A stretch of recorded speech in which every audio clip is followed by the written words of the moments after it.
ಪ್ರೀತಿಯ ಮಕ್ಕಳೇ, ಒಂದು ಮಹತ್ವಪೂರ್ಣ ಸೂಚನೆ. ಹೊಸ ಶಿಕ್ಷಣದ ನಿಯಮದ ಪ್ರಕಾರ ಇನ್ಮೇಲೆ 2 ಬೇರೆ ಬೇರೆ ವಿಭಾಗದಲ್ಲಿ ಮಕ್ಕಳಿಗೆ ಪಾಠ ಹೇಳ್ಕೊಡ್ತೀವಿ. ಅದೇ ತರಹ ವಿಭಾಗಕ್ಕೆ ತಕ್ಕ ಹಾಗೆ ಭೋಜನದಲ್ಲೂ ವ್ಯತ್ಯಾಸ ಇರುತ್ತೆ.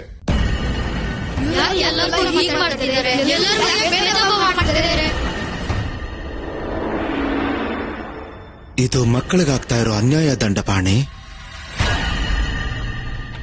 ಋಷಿವರ್ಯ, ನಾನಿಲ್ಲಿ ಬರೀ ಉಪಕುಲಪತಿ ಅಷ್ಟೇ. ನನ್ನ ಕೆಲಸ ಕುಲಪತಿ ಇಂದ್ರಾಣಿ ಮತ್ತೆ ದೇವರಾಜ ಇಂದ್ರ ಕೊಟ್ಟ ಆದೇಶ ಪಾಲನೆ ಮಾಡೋದಷ್ಟೇ. ಅವರು ತುಂಬಾ ದೊಡ್ಡ ತಪ್ಪು ಮಾಡ್ತಾ ಇದ್ದಾರೆ. ಆದ್ರೆ ಅವ್ರ ಪ್ರಕಾರ ಈ ನಿಯಮಗಳಿಂದ ಮಕ್ಕಳಿಗೆ ಒಳ್ಳೇದೇ ಆಗುತ್ತಂತೆ.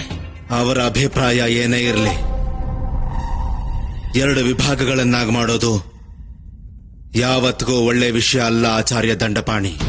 ಈ ಗುರುಕುಲಕ್ಕೂ ಒಳ್ಳೇದಲ್ಲ, ಗುರುಕುಲದಲ್ಲಿ ಕಲಿತಾ ಇರುವಂತಹ ಮಕ್ಕಳಿಗೂ ಒಳ್ಳೇದಲ್ಲ. ನಾನು ನಿಮ್ಮ ಈ ವಿಚಾರನ ಆದರಣೀಯ ಕುಲಪತಿ ಮಹೋದಯ ಎದುರಿಗೆ ಅವಶ್ಯವಾಗಿ ಮಂಡನೆ ಮಾಡ್ತೀನಿ. ಈಗ ನಂಗೆ ಅನುಮತಿ ಕೊಡಿ. ಇನ್ನೂ ಬಹಳ ಕೆಲಸ ಮಾಡೋದು ಬಾಕಿ ಇದೆ.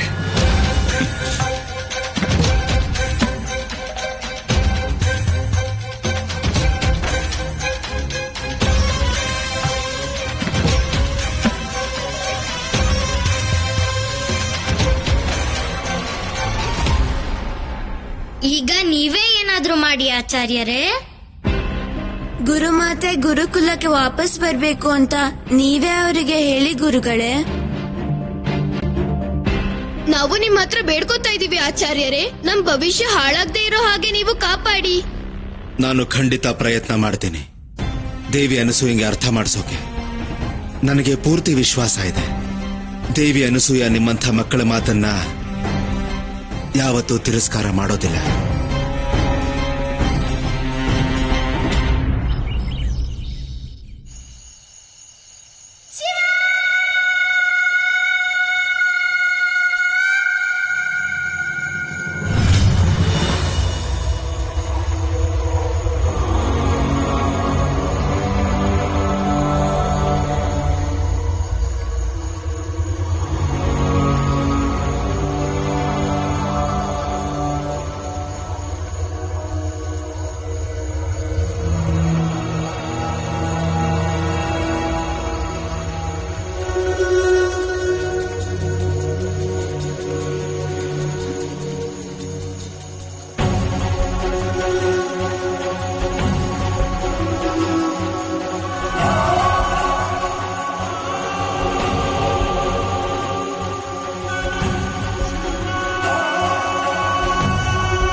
ನಿಮ್ಮ ಎಲ್ಲ ರೂಪ,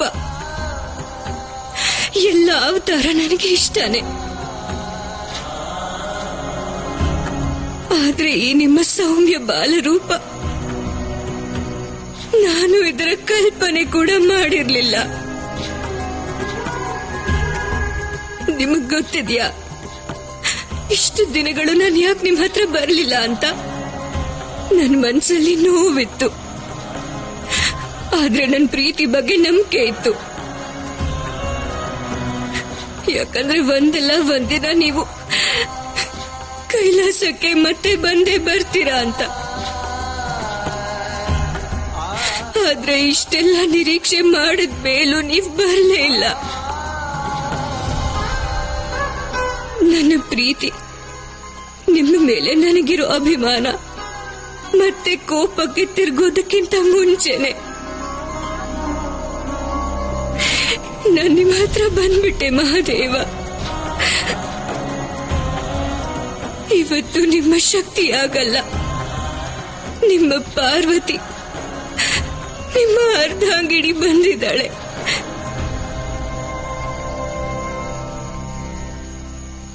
ಶಿವ ಶಿವ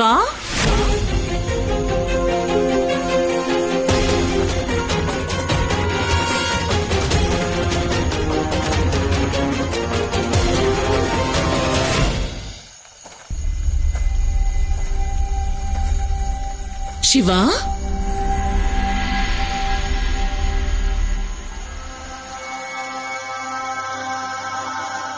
ಹಾ ಅಮ್ಮ.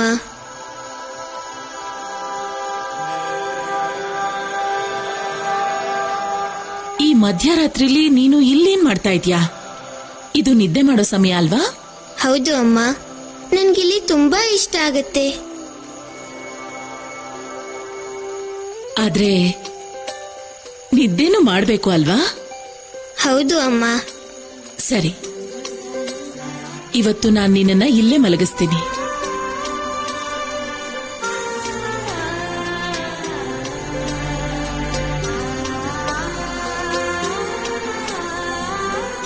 ಶಿವ, ಹಾ ಅಮ್ಮ. ನೀನು ನನ್ನ ಬಿಟ್ಟು ಎಲ್ಲಿಗೂ ಹೋಗೋದಿಲ್ಲ ಅಲ್ವಾ? ಇಲ್ಲ ಅಮ್ಮ, ಯಾವಾಗ್ಲೂ ನಿಮ್ ಜೊತೆಲೇ ಇರ್ತೀನಿ. ನಾನು ನಿಮ್ಮನ್ ಬಿಟ್ಟು ಎಲ್ಲಿಗೂ ಹೋಗಲ್ಲ.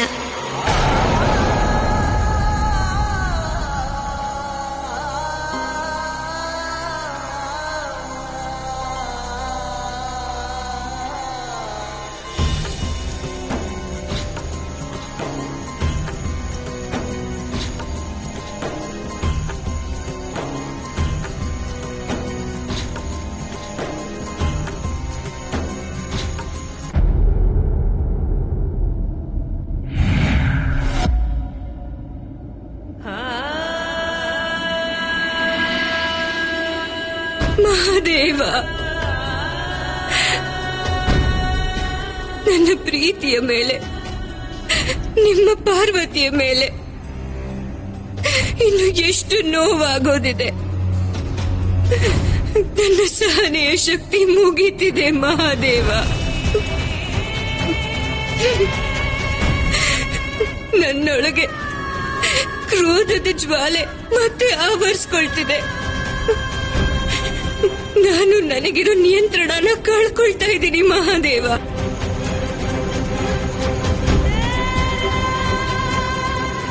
ನಿಮ್ಮ ಪ್ರೀತಿ ಮತ್ತೆ ನಿಮ್ಮ ಭಕ್ತಿನೇ ನನ್ನ ಜೀವನ.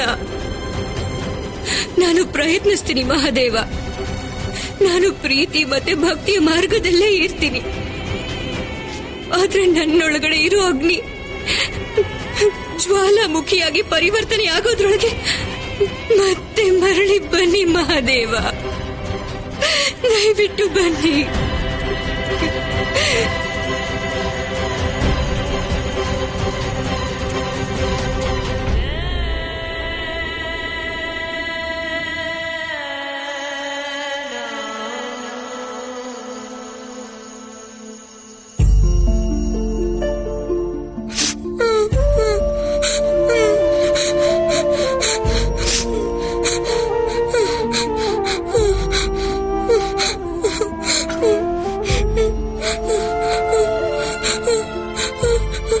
ಗೆಳೆಯ, ಅಳ್ತಾ ಇದೀಯಾ?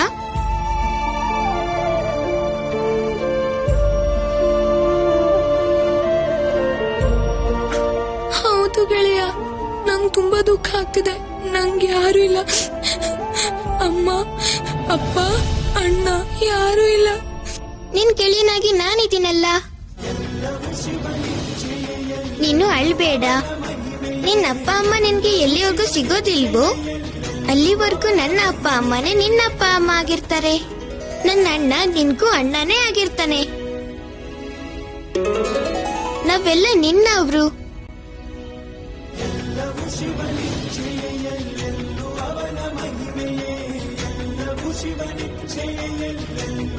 ನೀನೆಷ್ಟು ಒಳ್ಳೆಯವನು ಗೆಳೆಯ. ಈ ಕಣ್ಣೀರು ಹಾಕೋ ಅವಶ್ಯಕತೆ ಏನಿದೆ ಗೆಳೆಯ? ನಾನು ಯಾಕೆ ಅಳ್ತಿದ್ದೀನಿ ಅಂದ್ರೆ, ನಮ್ಮ ಅಪ್ಪ ಅಮ್ಮ ನಂಗೆ ಸಿಕ್ಕಿದ್ರೆ ನಿನ್ನ ಹೇಗ್ ಬಿಟ್ಟು ಹೋಗೋದು ಗೆಳೆಯ? ನೀನ್ ಹೋಗು. ನಿನ್ಗೆ ಬೇಕಾದಾಗ ನನ್ ಜೊತೆನೆ ಇರ್ಬೋದು. ಸರಿ ಗೆಳೆಯ, ನೀನ್ ತುಂಬಾ ತುಂಬಾ ಒಳ್ಳೆಯವನು. ನಾನ್ ಯಾವಾಗ್ಲೂ ನಿನ್ ಜೊತೆಗೆ ಇರ್ತೀನಿ.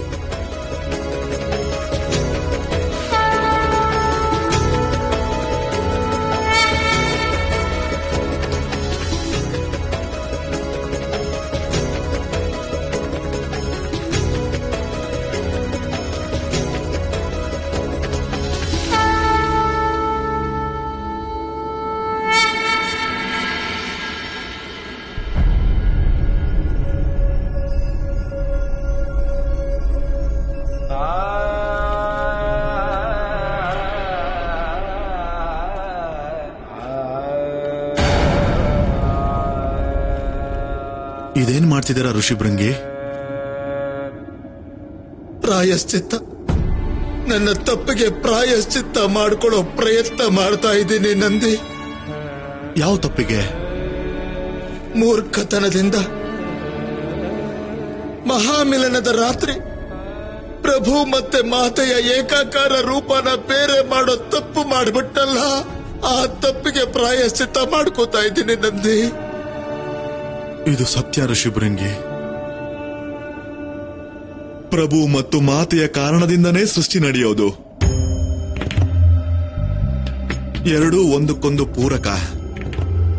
ಆದ್ರೆ ಈಗಂತೂ ಎಲ್ಲ ಕನ್ಸು ಅಂತ ಅನ್ನಿಸ್ತಾ ಇದೆ.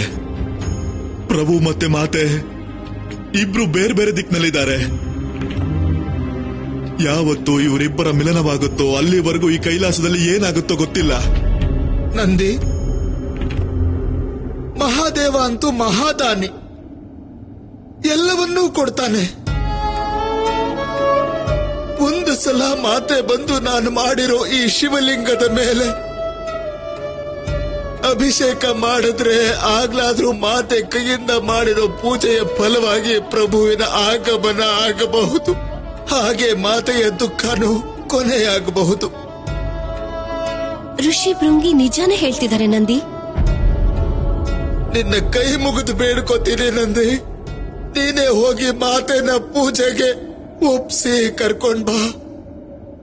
ಸರಿ, ನಾನು ಹೋಗ್ತೀನಿ. ಒಂದ್ ವೇಳೆ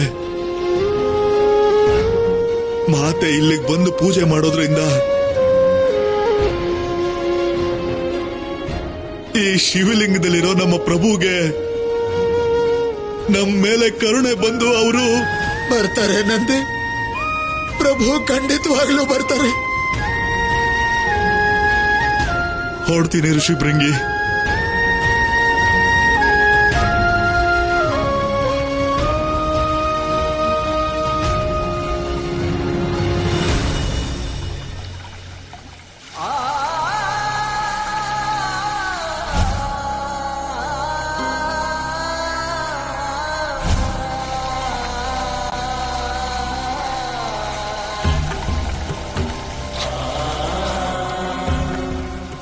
ಶಿವ, ನೀನು ನನ್ನ ಬಿಟ್ಟು ಎಲ್ಲಿಗೂ ಹೋಗೋದಿಲ್ಲ ಅಲ್ವಾ? ಇಲ್ಲ ಅಮ್ಮ, ಯಾವಾಗ್ಲೂ ನಿಮ್ ಜೊತೆಲೇ ಇರ್ತೀನಿ. ನಾನು ನಿಮ್ಮನ್ ಬಿಟ್ಟು ಎಲ್ಲಿಗೂ ಹೋಗಲ್ಲ. ಈ ಸಲ ನಾನು ಹೋದ್ರೆ ಮತ್ತೆ ಹಿಂದಿರುಗಿ ಬರೋದಕ್ಕೆ ಖಂಡಿತವಾಗ್ಲೂ ಸಾಧ್ಯ ಆಗೋದಿಲ್ಲ.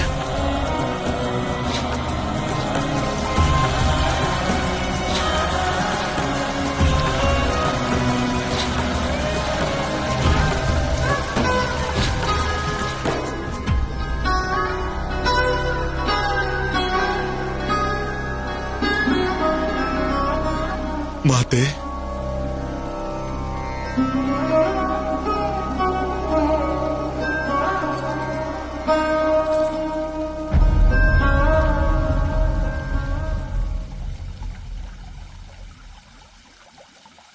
ದುಃಖದ ಬೆಂಕಿಲಿ ನೀವು ಅನುಭವಿಸ್ತಾ ಇರೋ ನೋವು ನನ್ನಿಂದ ನೋಡಕ್ಕಾಗ್ತಿಲ್ಲ ಮಾತೆ. ಶಿವ ಇಲ್ಲದೆ ನನಗೆ ಯಾವ ಆಧಾರನೂ ಇಲ್ಲ ನಂದಿ. ನೀವು ಹಾಗೆ ಹೇಳ್ಬೇಡಿ ಮಾತೆ. ನೀವು ಅವರಿಗೆ ಸ್ವಯಂ ಶಕ್ತಿ. ನಿಮ್ಮ ಶಕ್ತಿಯಿಂದನೇ ಪ್ರಭುಗೆ ಎಲ್ಲ ಪ್ರೇರಣೆ ಆಗಿರೋದು. ನೀವೇ ಅವರಿಗೆ ಆಧಾರ. ನೀವಿಲ್ದೇ ಇದ್ರೆ ಅವರು ನಿರಾಧಾರರಾಗಿರ್ತಾರೆ ಮಾತೆ. ನಿಮ್ಮಿಬ್ಬರ ಈ ಶಕ್ತಿಗೆ ಇದೇ ಸಾಕ್ಷಿ. ಯಾವಾಗೆಲ್ಲ ಪ್ರಭು ನಿರಾಧಾರರಾಗಿದ್ರೋ ಆಗ ನೀವೇ ಅವ್ರನ್ನ ಜಾಗೃತಗೊಳಿಸಿದ್ದು. ಅದು ಸತೀ ದಹನದ ಸಂದರ್ಭನೇ ಇರಬಹುದು, ಅಥವಾ ಮತ್ತೆ ನೀವು ಮಹಾದೇವನ ಪಡ್ಕೊಂಡಿರೋ ಸಂದರ್ಭನೇ ಇರಬಹುದು. ಪ್ರಭುವಿನ ಪ್ರತಿಯೊಂದು ನೋವಿನ ಸಂದರ್ಭದಲ್ಲೂ ಅವ್ರನ್ನ ಹೊರಗಡೆ ತಂದು ಉತ್ಸಾಹ ತುಂಬೋ ಕಾರ್ಯ ಮಾಡಿದ್ದು ನೀವೇ ಮಾತೆ. ಮತ್ತೆ ಈ ಸಲನು ನೀವೇ ಈ ಕಾರ್ಯನ ನಡೆಸ್ಕೊಡ್ಬೇಕು ಮಾತೆ. ಕೈಲಾಸ ಕೈಲಾಸ ನಿಮ್ಮಿಬ್ರಿಂದನೇ ಇರೋದು. ಪ್ರಭು ಇಲ್ದೇ ಇರೋದು ನಿಜಾನೇ, ಆದ್ರೆ ಕೈಲಾಸದ ಕಣ ಕಣದಲ್ಲೂ ಅವರಿದ್ದಾರೆ. ಮಾತೆ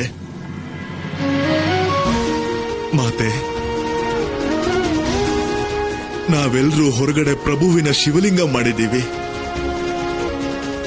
ನೀವೊಂದ್ಸಲ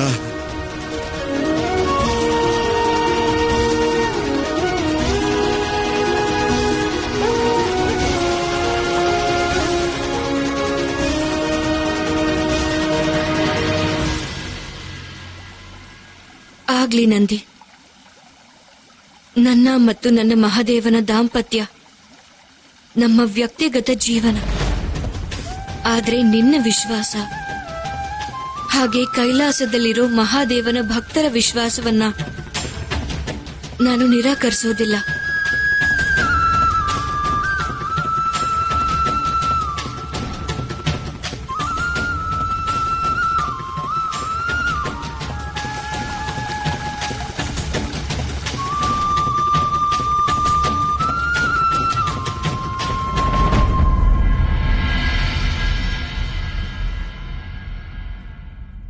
ಗೆಳೆಯ ಶಿವ, ಎಲ್ಲಿದ್ಯಾ ನೀನು? ಎಲ್ಲಿಗೆ ಹೋಗ್ತಾ ಇದ್ಯಾ ಮೂರ್ಖ? ನನ್ಗೊಂದ್ ಸಹಾಯ ಮಾಡ್ತ್ಯಾ? ಇದು ಶಿವನ್ ಸ್ನಾನದ ಮಡಿಕೆ. ಇದನ್ ಸ್ವಲ್ಪ ಹೊರಗಡೆ ಇಡ್ತ್ಯಾ? ಇವತ್ತು ನನ್ ಕಾಲ್ ತುಂಬಾ ನೋವ್ತಾ ಇದೆ. ನನ್ ಗೆಳೆಯನ್ಗೋಸ್ಕರ ನಾನ್ ಖಂಡಿತ ಮಾಡ್ತೀನಿ. ಹಾಗಾದ್ರೆ ನೀನು ನಿನ್ ಗೆಳೆಯಂಗೆ ಸ್ನಾನ ಕೂಡ ಮಾಡಿಸ್ತ್ಯಾ? ನನ್ ಗೆಳೆಯ ಹೇಳ್ತಾನೆ ಎಲ್ರಿಗೂ ಸಹಾಯ ಮಾಡ್ಬೇಕಂತ. ಸರಿ, ಹಾಗಾದ್ರೆ ಈ ಮಡಿಕೆನ ಹೊರಗಡೆ ಇಡು.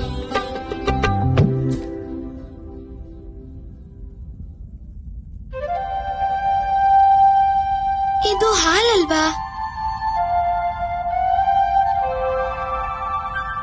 ಹಾ, ನಂಗೀಗ ಅರ್ಥ ಆಯ್ತು. ಇವತ್ತು ಗೆಳೆಯಂಗೆ ಹಾಲಿನ ಸ್ನಾನ ಮಾಡಿಸ್ಬೇಕು.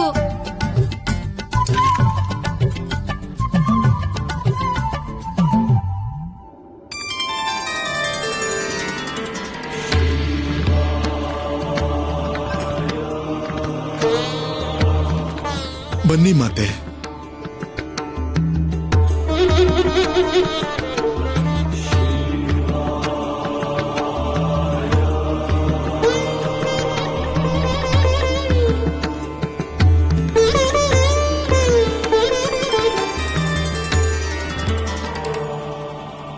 ಮಹಾದೇವ, ನೀವು ನಮ್ಮನ್ನೆಲ್ಲ ಮರಿಬಹುದು, ಆದ್ರೆ ನಮ್ಮಿಂದ ಆಗಲ್ಲ.